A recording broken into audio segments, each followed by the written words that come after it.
Hello, everyone, and thank you for joining me today for episode 2 of the PCOS Revolution. Today, I have the pleasure of speaking with Dr. Iris Crawford, who is one of the most highly sought-after health strategists in the Northwest. She's known for uncovering the hidden causes of weight gain by helping women reset their metabolism naturally. And she helps busy, burned-out professionals and women struggling with PCOS to lose weight without feeling hungry, and most importantly, to keep it off without dieting. Born and raised in Seattle, Washington, Dr. Crawford has been immersed in the field of nutrition and natural medicine since 1998.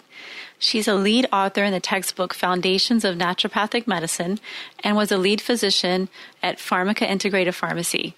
She is the CEO and medical director of NatureCare Wellness Center in Seattle, and I'm just really excited to have her here. Welcome, Dr. Crawford. Hi there. Thank you so much for having me. This is a real pleasure.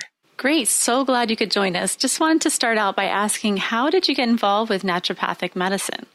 Well, let's see here. It was, I was actually exposed to really early on, I guess as a teenager, I was exposed to health in general from a friend of mine who she and her mother would go to visit a naturopathic doctor. And when I heard of that, my mind was kind of blown. I was like, what?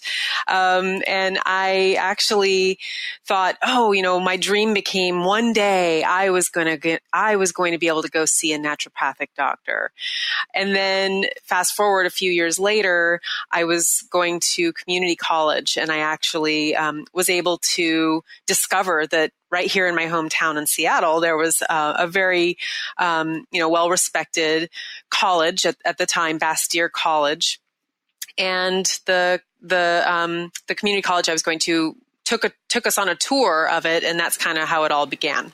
Can you tell us a little bit more about what naturopathic physicians do, since we don't have naturopaths in the state of Florida and many other states? Yeah, so a naturopathic physician is a primary care physician who is trained in natural medicine. So there are a handful of accredited naturopathic medical colleges or universities in North America. And there are some also that are not accredited by the same accrediting body. So it can be kind of confusing to differentiate a naturopathic physician from a traditional naturopath, who they are also helpful, but they don't have a medical degree. So important to make that differentiation. So this is the problem when you're looking at, naturopathic doctors, or NDs, is what our credentials are behind our name.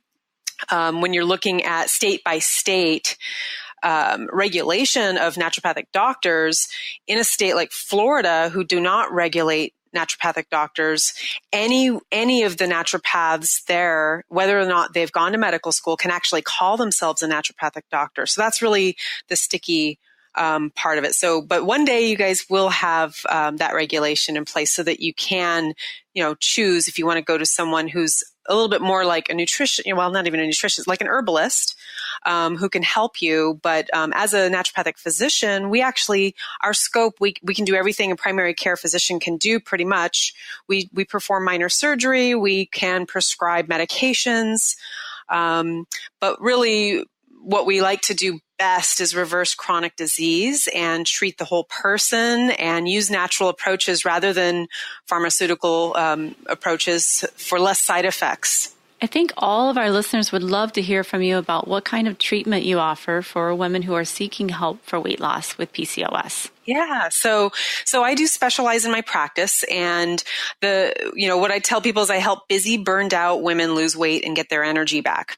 And I actually do have quite a high percentage of women with PCOS in my practice. And the reason why is because it is a hormone issue, and hormones are so important in trying to, get rid of some really common symptoms that women are struggling with, but also to balance out, the PCOS symptoms. So I guess what I would say is if a person comes in to get help with PCOS and all the things that can accompany it, like having a little extra weight or some other things that are going on, is I really look at assessing a complex array of symptoms that a lot of women in particular, are complaining about. And it can be anything from fatigue, anxiety, insomnia, depression, low libido, hair loss or skin changes. It's a bunch of different things. The list kind of goes on.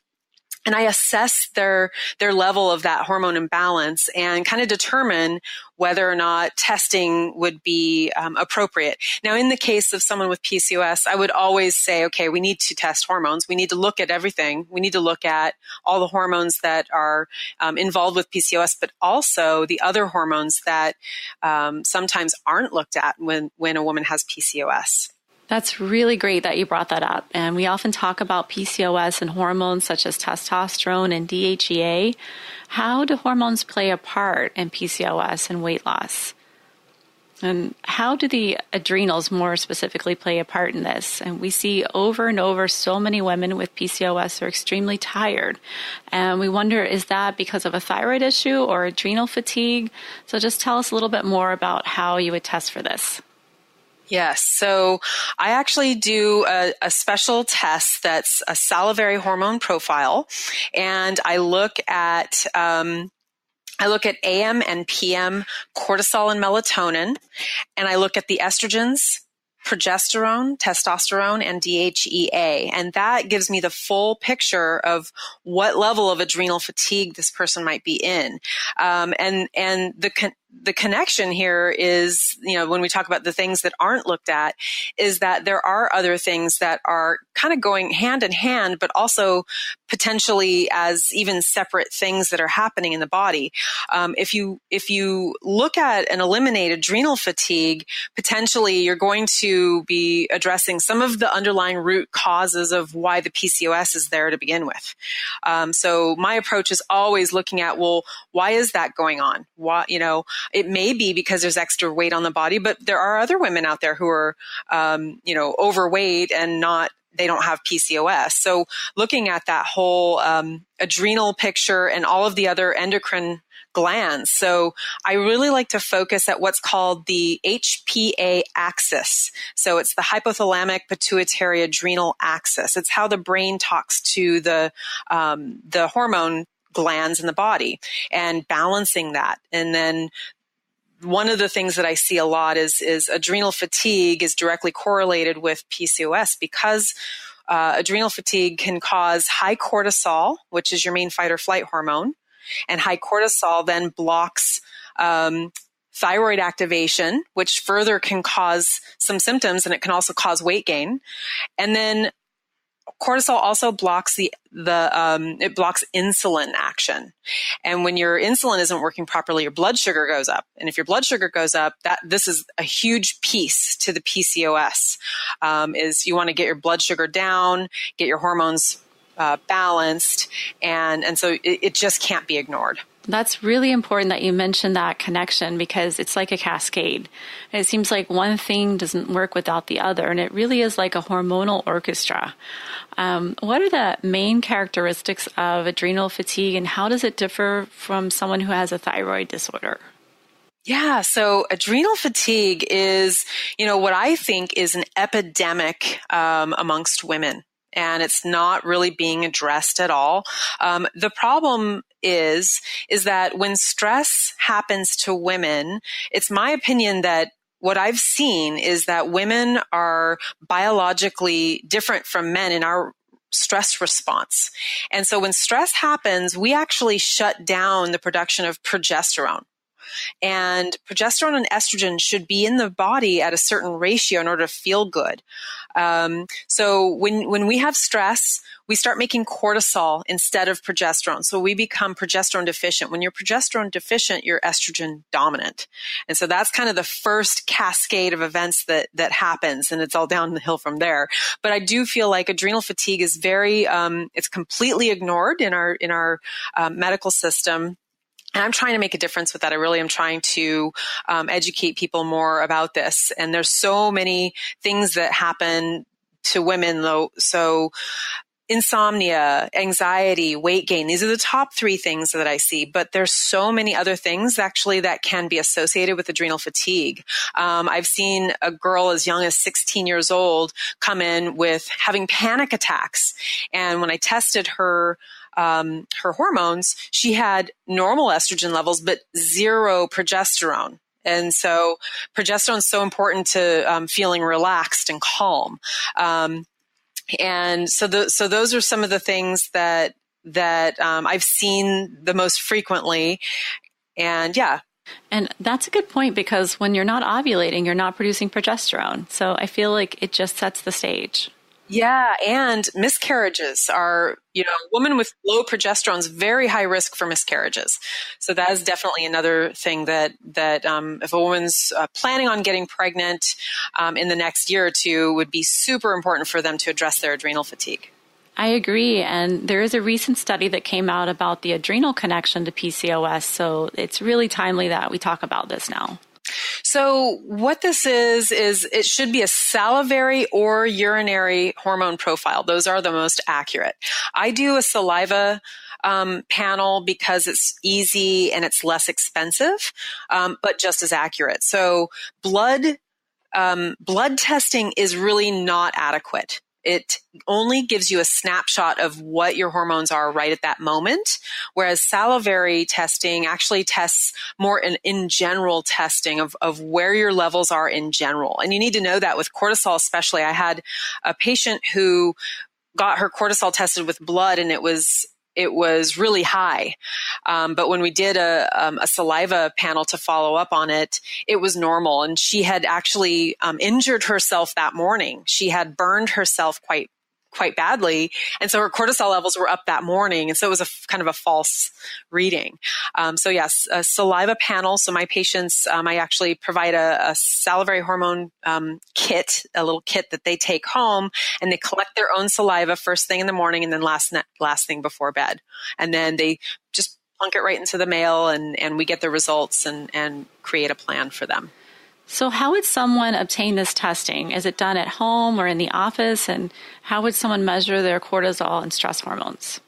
Yes, every woman needs to do this test, I feel. I mean, I am very passionate about it because it's just been such a profound change for my patients, their quality of life, and, no longer needing medications for sleep and mood issues and things like that. So, and not to mention being able to reverse something like PCOS, that's a condition that can be very frustrating and doesn't seem to be a lot of really great solutions out there for that. That's great. So they can actually take steps to get the cortisol checked today that are non-invasive. Yeah, it depends on the testing. So the lab that we use does not test synthetic hormones. It only tests natural or bioidentical hormones. So it wouldn't interfere with our testing that we do. But if you are using a lab that tests synthetic and bioidentical or natural hormones, then yeah, I think that's a great idea to wait 30 days. We can actually help treat women even if they're on birth control. However, the best thing for sure, would be to discontinue the birth control and balance the hormones out, which was the reason why you needed the birth control to begin with, if you're taking it for PCOS or other menstrual symptoms. I can't tell you how many women I've had in the clinic who are on birth control, not for birth control, but for example, really heavy periods or, that sort of thing. They're all progesterone deficient. So if you have a woman who she's having a period that's lasting for days and days, or it's really, really heavy, that is a symptom of progesterone deficiency. So if you're able to fix that, then you don't need to medicate it. Because if you're thinking about taking birth control for that, you're going to be on that birth control until when? Forever. It's not really you're not fixing anything. You might be symptom free, which is great, but meanwhile you got to fix the problem, and that's how I approach it. first of all, the adrenal fatigue, there's 4 phases of adrenal fatigue. And the first phase is our body is over responding to stress. And that's really the high cortisol phase. So that in that phase, when the cortisol is high, you're blocking, like we said, you're blocking the thyroid hormone and insulin. So it's like the perfect, pairing for weight gain. And no matter what you do, you're not going to be able to get the weight off very, very well when you're fighting an uphill battle. So, for sure, in a good, whole approach for getting rid of PCOS, like completely reversing it, I think addressing that is key. And so I think that the adrenal fatigue piece is definitely going to help with weight loss, and you're not going to be able to completely get rid of the PCOS as far as I've seen without having that weight loss and being able to be successful with weight loss. Exactly. It's really wonderful that we're talking about this, because I have such a strong feeling about women using birth control as a Band-Aid rather than for contraception. So with PCOS, it just seems so overutilized without understanding what's going on in the body. So when we look at weight loss, how does it help to learn how your body is using those hormones such as cortisol and estrogen? Yes, that is true. That's true. It becomes a domino effect when we can lose just 10 to 15% of our body weight, and then all of the other hormones seem to come into balance. Now, I know that you work with women who are losing 75 or even 100 pounds or more, which is incredible. So I was wondering if you could just take us through a typical day in your clinic and what that would involve. Like, where do you start?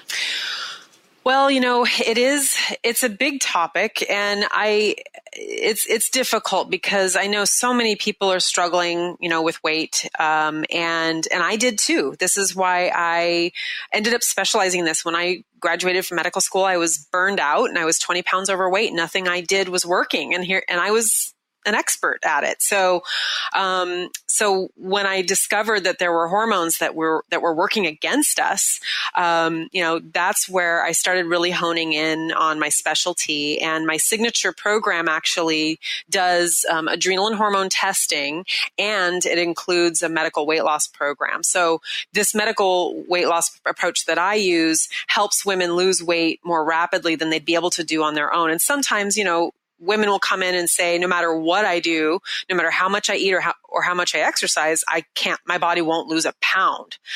So the approach that you've got to use is identify those underlying obstacles and remove those. And that's adrenal and hormone imbalances. And also, we can't forget metabolism, looking at metabolism, whether you have a slow or a fast metabolism, because sometimes, when all we hear is how to lose weight is by eating less and exercising more, we end up under eating by too much. So repairing the metabolism and balancing the hormones, that's really the approach that I use.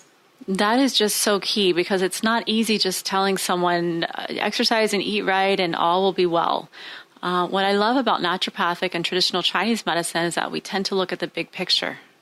I think the biggest problem is that there's no cookie cutter approach that will work on everyone. So it has to be an individualized approach. We have to look at what your hormones are doing. We have to look at what the obstacles are for you. What metabolism type do you have?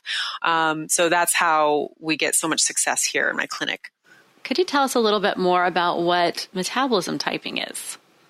Well, the way that I approach it is looking at how people's bodies respond when they eat certain types of foods. So we actually have a metabolism typing test that we use so that we're able to identify, if someone is falling asleep after they're eating carbs, then we know their body's not utilizing carbs very well. And so that might not be appropriate for them. So we actually are able to come up with a plan that is specific to the types of foods that we determine that their body can use efficiently to burn fat. So that is how the metabolism kind of comes into play. And then I also educate a lot on calorie counting, because almost every single person that's been in, when we calculate how many calories they should be eating to keep their metabolism strong, they're all under eating. And so no wonder the weight won't come off. It's in a holding pattern.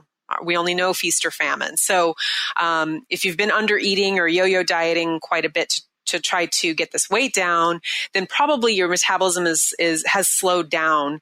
And the only way to get your metabolism really healthy and strong is make sure that you're not under eating. So we actually provide a calculation for our patients that helps them know at any weight what their range of calories should be. That's very interesting because when you're trying to lose weight, that's the last thing you're told. So I'm curious, in addition to hormone testing, what are your top supplements that you'd recommend to your patients with adrenal fatigue and PCOS? Okay.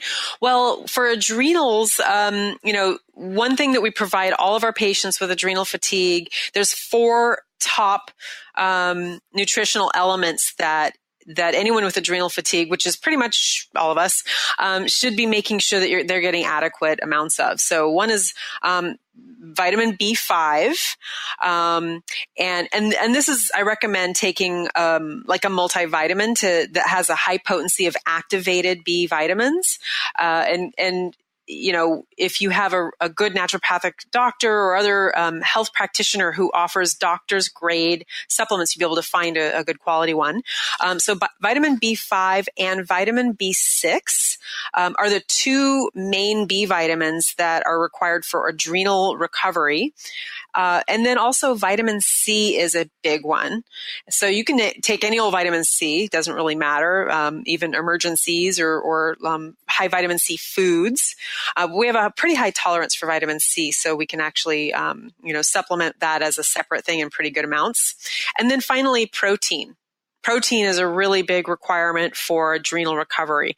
So making sure that you're getting protein with all of your meals and snacks, or even using a high quality protein powder to make protein shakes or something like that. So that's for adrenal fatigue. As far as PCOS, I really, after testing, it's individualized. Okay. So it's going to depend on what their lab results show. But, I focus on getting their blood sugar balanced and also, making sure that especially their testosterone, obviously, is balanced, and until we get to that end goal, which is our long-term goal, is to reverse the PCOS entirely. But meanwhile, you want to actually help with the symptoms. And so we have our short-term goals and our long-term goals. Short-term, a supplement for blood sugar and a supplement for testosterone if it's high. Wonderful. Thank you for that. Great. Any other tips you'd like to add for weight loss for our listeners with PCOS in the coming year in 2018?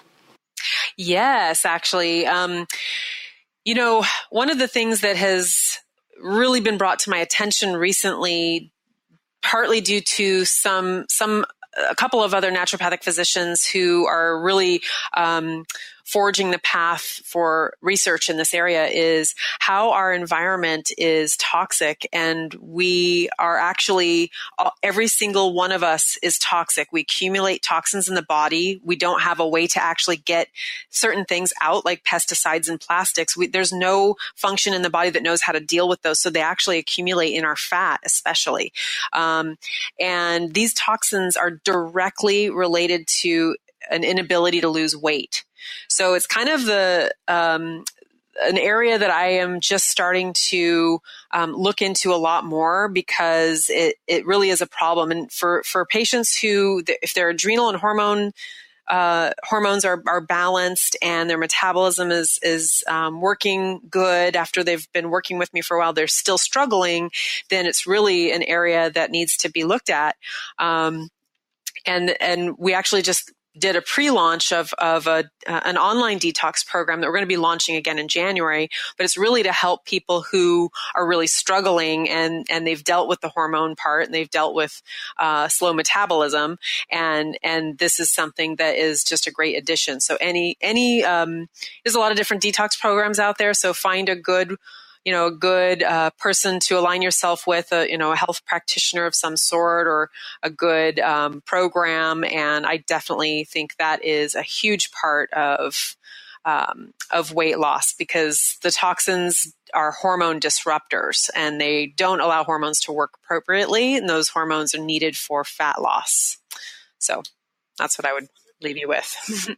Wonderful. I'd love to list that link on our website, and I'll post it up in our Facebook page as well.